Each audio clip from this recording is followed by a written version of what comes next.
Oh boy, this is an important one. What are the most dangerous things about swimming pools? And like in a way that you need to know this information. Like this is important.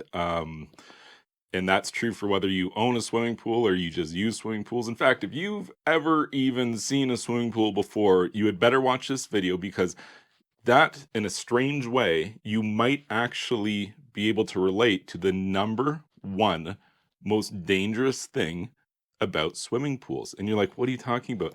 I don't own one. I don't use one. How could this relate to me? It could relate to you. You should probably watch it. So I'll get started here. And I'm not joking around. This is actually really serious stuff as well. I'm a swimming pool specialist, and pools are more dangerous than I wish they were for sure. And this isn't a conventional sense when they're, cared for properly. A lot of times they're not. And they can become more dangerous than they're supposed to be from haphazard or unskilled installations or deficiencies or repairs which really never should have been made, but somebody did it anyway, and here we are.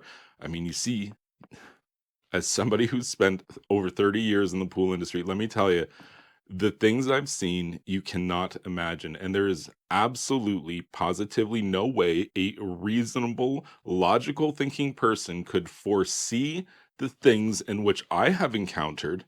There's no way you could have known that that was coming. So, I mean, there is a lot going on under the ground with a swimming pool, and you never really know. But I want to cover the most dangerous things because this is a question people ask me all the time. And whenever I make a post about main drains and swimming pools, I always get comments in the comment section from people who are like, oh, nice video. I'm terrified of main drains. I stopped swimming because of them.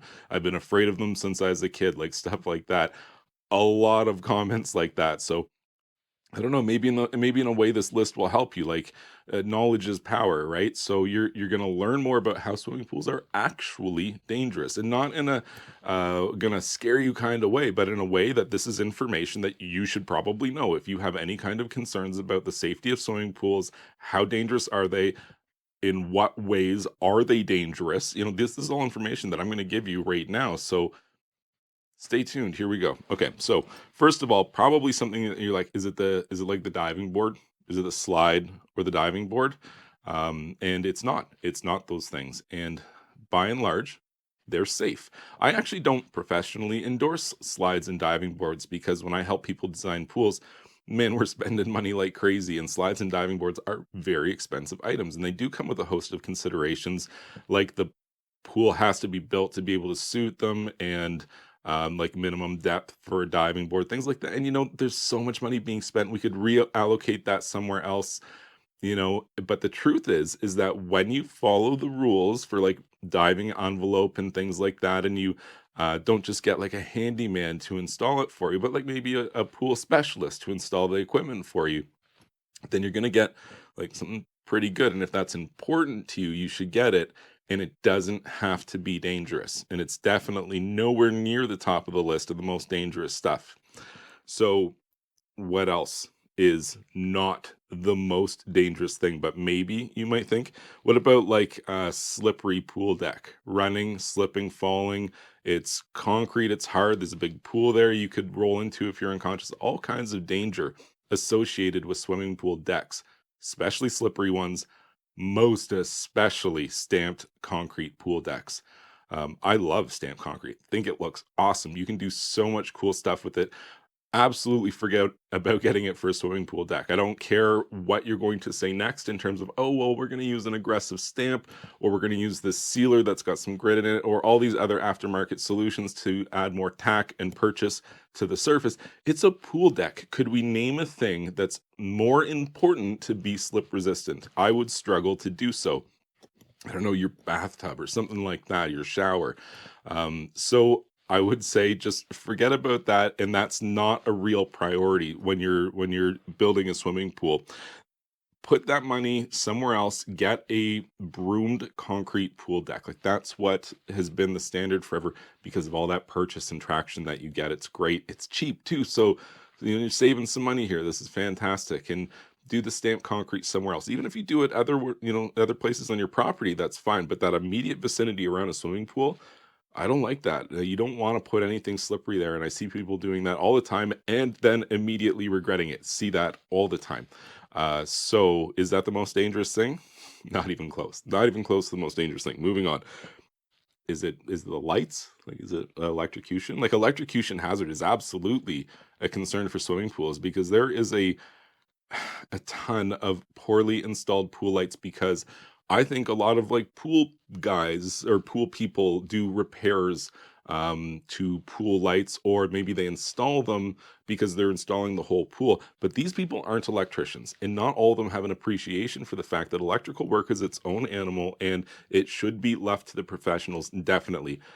You cannot imagine the crappy stuff, crappy, dangerous things I see done with pool lights, underwater connections, like underwater pool light connections. Please tell me you don't have them. If you're like, oh yeah, my guy just like spliced the wires underwater, but he sealed them with silicone, rubber, tape, any other garbage, it's no good. Big problem. Pool's closed. In fact, if that's you and we just discovered that, your pool is closed. You need to contact an electrician and get that sorted out. Is that the most dangerous thing? No, it's not at all, even though it can be dangerous. Most pools are on 12-volt lighting systems now, which are not danger free, but they're way less dangerous than a 120-volt light in your pool installed by some drunk in 1973 who had absolutely no concept of safe electrical installations. There's a lot of pools out there that just met that description that I made there, but it's not that dangerous. If you're feeling a shock from anything in the pool, including the light, it's closed. The pool is closed. You got to get sorted out. If you have a light which has really strange staining, it rusts a lot. You clean it and it comes back, or there's discoloration, like anything blue, black, orange, all kinds of stuff like that. If you see anything like that, contact an electrician and don't say to me, "Well, I did that. You didn't find anything." uh, Electrical works like a spectrum, right? It's you got a lot of different electricians out there, and the idea of bonding and grounding, equipotential bonding and grounding of a swimming pool system, especially if you're troubleshooting some sort of deficiency in an existing system, which who knows what's going on under the ground there? Like we can't see any parts of the system. You can only test here and there and whatever. You might find an electrician that doesn't know that stuff, period. And I hope I'm not offending anybody by saying that. I'm not saying electricians are dumb and whatever. You have to have specific experience with this. It's not common for construction maintenance electricians or industrial electricians to deal with a lot of bonding grids and grounding for swimming pools. It's just not something you see a lot. And there's so many industry specific things that you have to know about, like even eddy currents in the ground from like a electrical transformer on your block, like a half block away from your house. Like you have to, if your electrician doesn't know that stuff, he's the wrong person to troubleshoot this. To put a pin in it, if you see anything wrong with your light, that's a big concern. So definitely, like, I mean, you need to get that sorted out, but it's not by far the most dangerous thing in your pool. I'll keep going. The plumbing system. Okay. So the plumbing system in a pool is definitely very dangerous, or it can be if it's deficient, not installed correctly, not up to current code. I mean, there's a host of situations which could cause like a worst case scenario. And you might be thinking, well, what's a worst case scenario? Is somebody going to drown? And that's definitely a concern, but it gets a lot worse than that. And I'm going to share with you now something that came on a warning tag on every swimming pool pump that I handled for the first 20 years of my career. And it's very graphic. So if you don't want to hear that, then go ahead and cover your ears for about 5 to 10 seconds as I tell you the words that were on this service label attached to every swimming pool pump that I bought and installed. Warning, this pump is powerful enough to trap, drown, and disembowel you. By the time that you're buying a piece of consumer equipment that's using terminology like that, boy, am I paying attention, and you should be too. So that's how dangerous a plumbing system can be. It's graphically bad, and you know what? It's not as rare as you would think it would be. Like I consult with people professionally about swimming pools, and I encounter this every year. I'm trying to think of a number. I don't know what a number is. Like more than 12 to 15 people I talk to every year, we kind of like ask some questions back and forth and determine, oh, your pool's like really dangerous. And they're like, oh, crazy. My kids swim in that every day. And maybe they were looking at, how many times this happens? They're like, oh, I was looking at buying this new pump. It's awesome. It's 3 horsepower variable speed. And I'm thinking to myself, this is just a recipe for disaster. The pump is way oversized. You could run 4 of their swimming pools off of it. None of the plumbing system or the drain covers or anything meets current code or anything like that. It was already proven to be it would be dangerous with a pump half the size on it. And then you slap this Corvette engine on it, and here we go. Throw all the kids in the pool. You'd think that I'm like making this up to be like, oh, look how it's actually like this. I deal with this all the time. It's not as rare as you think it is. It just takes a really bad set of circumstances to result in the exact outcome, which makes the headlines in the papers the next day. But it's still not the most dangerous thing. But before I move on, I just want to kind of put a pin in that and mention that there's a bunch of different stuff that you should keep an eye out for. Do you have a main drain on the floor of your swimming pool? If yes, red flag or star or whatever, because now the danger is increasing. That there might be something about that main drain that's not right. Is there 2 of them? You know, are they 3 feet apart minimum?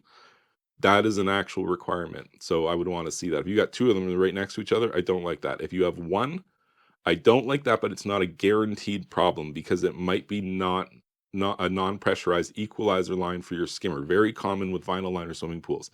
There is no actual suction to that pump. There's not supposed to be a meaningful way in which suction can happen down to that single main drain on the bottom of your pool. Like in my area, the area I live in, like Ontario, Canada, there are millions of vinyl liner swimming pools which have that configuration. One main drain on the bottom, a skimmer, one skimmer pipe goes off to the pump, the other skimmer pipe kind of goes down and it goes over to the main drain. And there's no pressure between that.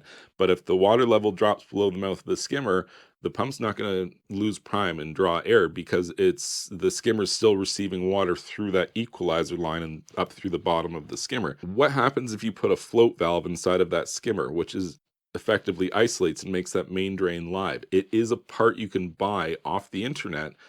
It fits right in there because it's literally made to do so. For other applications where there isn't a single main drain, so you could very easily make yourself something super dangerous. And you're like, well, I'm not going to do that. Okay, okay. What about a whole bunch of leaves? Big old pile of leaves get sucked into the skimmer mouth. So many, it just chokes on them. It can't even. So here's what you did. A skimmer is not a submerged suction outlet like a main drain because it's exposed to air through like the lid. You open the skimmer lid, you look down, that's all just open to air. But if it gets jammed with enough leaves, you could block that. And now that's not open to air. You've effectively made your own float valve. Like what I was describing before, that thing you weren't going to do. Look how easily it happened. Just a bunch of leaves went in there. You now transferred the full force of the pump through that pipe down through the single main drain. And it's, again, a recipe for disaster because holy cow, everybody wants to like play with them and whatever. I don't know, maybe it's different now. When I was a kid, we had a single main drain on the bottom of our pool. And oh boy, that's like the best place in the world to hang it around is that main drain, poking at it and doing stuff I can't even remember. All kinds of stuff that I wish I could forget now, but I can't. But you can do something about it now that you're watching this video. So all of the stuff that we've talked about, and actually, hold on. I still can't move on. One more thing. Pipes, main drains, skimmers, all that kind of stuff. It's not just about suction. We call it entrapment because there's all sorts of ways, all sorts of mechanical entrapments. And it's not just about like, oh, the pump was so powerful it sucked me on there. It could be like you have very long hair and there's something on the pool. What about a ladder? Picture how a ladder comes into the pool. What if you're a little kid, you got long hair, you're playing around the ladder? Your hair could get wrapped around the ladder. That stuff happens. That stuff happens. Is there somebody immediately next to the pool who will notice it within 5 seconds, who literally has scissors on them or scissors they can get to the poolside in under 10 seconds? This is what you need. And you probably don't have that. It happens so fast when there's accidents in swimming pools. And that's the story that everybody will tell you too. When you have long hair, you really should put it up.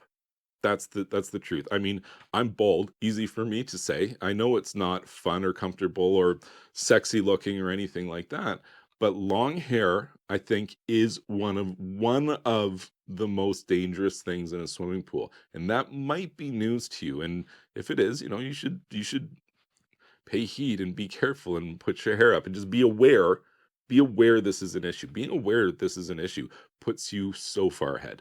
So let's talk about, and before I move on about main drains, people talk about, oh, there's a main drain down there, I'm afraid of it, so I stay like 10 feet away.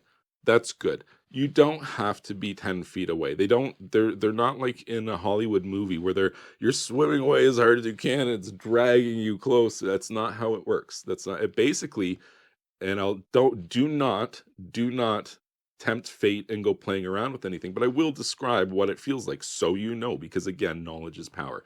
Basically, how it works with suction. No matter how much suction there is, if I were to like put my hand near that, like,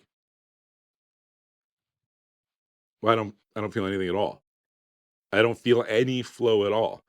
And you might be thinking, well, maybe the pump turned off, maybe there's no flow or something like that. There could be so much flow ripping through there. You're not going to feel it with your stupid human fingers. We're not set up for this kind of stuff. But here's when you feel it. The second that you block that flow, you could be close, you could be all this stuff. It's fine. You can't feel a thing. The second you make contact, or even just almost, because it will suck you down, but only like when you're really close. So you have to be physically close for that to happen. But if it happens, the moment it happens, it is game over. Be aware, you as a human have no ability to fight against this. It'd be like you trying to fight a grizzly bear. We're talking about uh, kinds of power and strength, which are orders of magnitude stronger than something that you can fight against or withstand or endure in any way, shape, or form. It is a losing battle. Do stay away from every main drain, everything like that. They're extremely dangerous. They're still not the most dangerous thing in a pool. And by now, you're like crying, you're shoveling dirt into the swimming pool where your wife is hugging your children. They're also crying.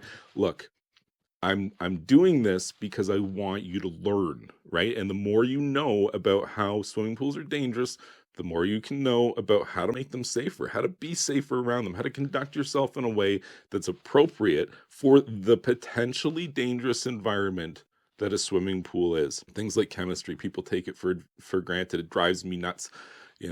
Dirty water is one of, if not the most dangerous thing to human life, period. Look it up. It's a thing. And I'm talking about, like, people the world over dying of like waterborne illnesses and stuff like that.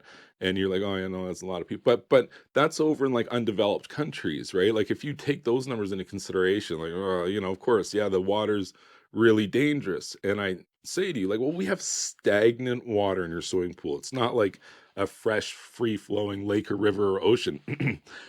So what's the difference? How come you get to be, like, oh, mine's safe, that other stuff's not safe? The answer is chlorine. And so that's why it's really, really darned important to use chlorine. Don't have a problem with it. Don't look for alternatives to it. Be so thankful that we have it. It facilitates swimming. It's actually pretty safe. Learn how to manage it properly, and you can remove a lot of the danger of the dangerous things which can be in stagnant water. And swimming pools can be stagnant water. So again, that's pretty dangerous, but not the most dangerous thing.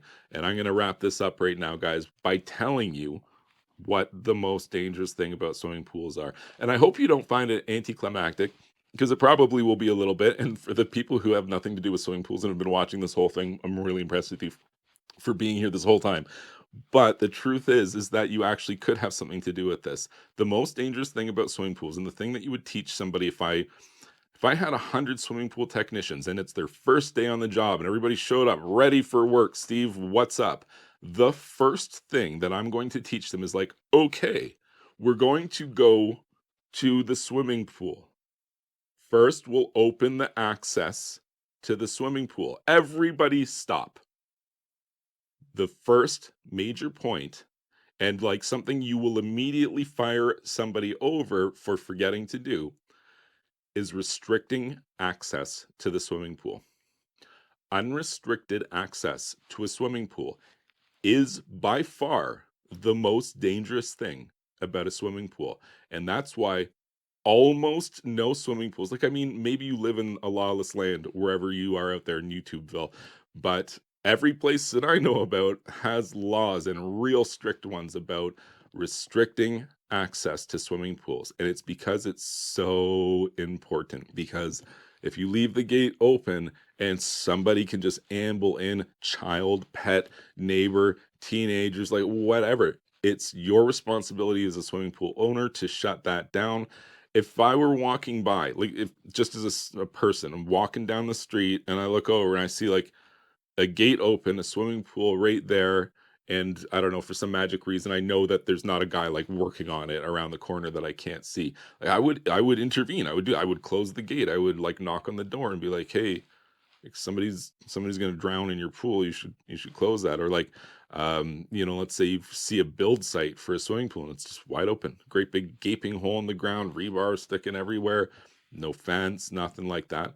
That's a problem. Like, I'd be calling somebody and trying to sort that out because that's dangerous. And as a swimming pool technician, or in the example I gave, training swimming pool technicians, it's the number one thing, because the last thing that we do before we leave, of course, as I said, the first thing we did is we have to open the access to the pool so we can go get there and do our thing. But the last thing that we do before we leave is we have to close and secure that access, secure the swimming pool area, because that is the only way for the pool to be somewhat safe. If you leave it open, somebody could be there unsupervised, and unsupervised around a swimming pool is the recipe for disaster that you need to avoid. If you found this information helpful, please be sure to like this video and subscribe to my YouTube channel. And you can check out my website, swimmingpoolsteve.com.